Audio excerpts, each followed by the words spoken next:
如果我要20% 首期先可以買到樓，我幾時先儲到呢？但係而家咧政府有個政策，就只需要5% 首期就可以入市上車。呢個計劃咧就係澳洲政府嘅 First Home Guarantee Scheme， 只需要5%嘅首期咧就可以同銀行借錢啦。同時間咧係唔需要俾 LMI 即係按揭嘅保險，直接可以慳到幾萬蚊㗎。但係條件非常清楚，必須要係首次置業啦，物業咧係要用自住用途嘅。除此之外咧，個樓價係有上限嘅。以我哋墨爾本所在嘅 Victorian State 為例啦 ，Melbourne 同埋 Geelong 係以95萬作為上限嘅。另外我哋咧要去認可嘅銀行咧作為貸款機構嘅。咁而更加重要咧就係喺10月1號開始係冇咗個首次置業嘅入息上限，合資格嘅申請者咧，基本上就冇咗收入上限，就可以享受呢個5% 首次置業嘅首期政策啦。房屋嘅類型咧，亦都冇限制，包括咗可以係現有嘅屋啦、apartment 啦、townhouse 啦、house and land 即係買地起屋 off the plan 樓花，全部都係可以喺呢個政策裏面去覆蓋嘅。呢個政策咧就去幫年輕人咧，唔需要花好多年嘅儲蓄，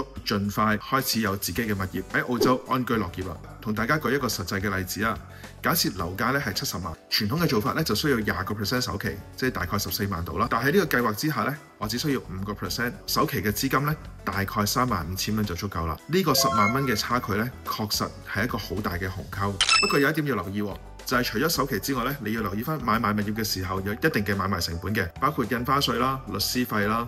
驗樓嘅費用啦、貸款申請等等，呢啲都要計算落去嘅。千祈唔好啱啱好夠首期就出手啦，要計清楚相關嘅 buffer， 同時間亦都考慮翻唔同嘅政府政策，例如之前同大家分享嘅 First Home Owner Grant 有1萬蚊嘅政府補助同埋免印花稅優惠，點樣可以幾樣嘢夾埋一齊幫到我哋更加容易去置業。如果你都係身在澳洲諗緊首次置業嘅時候，而家有好幾個嘅政策嘅 policy window 可以享受到呢個置業優惠。如果你想知道多少少嘅，不妨可以同我聯絡，因為錯過呢個機會咧，可能要等更加長嘅時間先上車。好好把握呢個機會，好好把握唔同政策優惠，開始行動嘅第一步啦。如果你覺得 video 咧對你嘅置業上面咧能夠有一啲嘅認知咧，不妨喺下面俾個 like 同埋 share 俾你身邊嘅朋友。如果你有置業嘅需要咧，可以同我同埋我嘅團隊聯絡，我相信我哋可以提供一個中肯而又合適嘅意見俾到你。下一條影片咧會同大家分享，有咗5% 首期嘅置業優惠之後咧，買樓仲有一筆印花稅，點樣透過唔同嘅政策喺我資金有限嘅情況之下都可以開始預備上車。記得留意我下一條影片咯，同大家分享到呢度先，拜拜。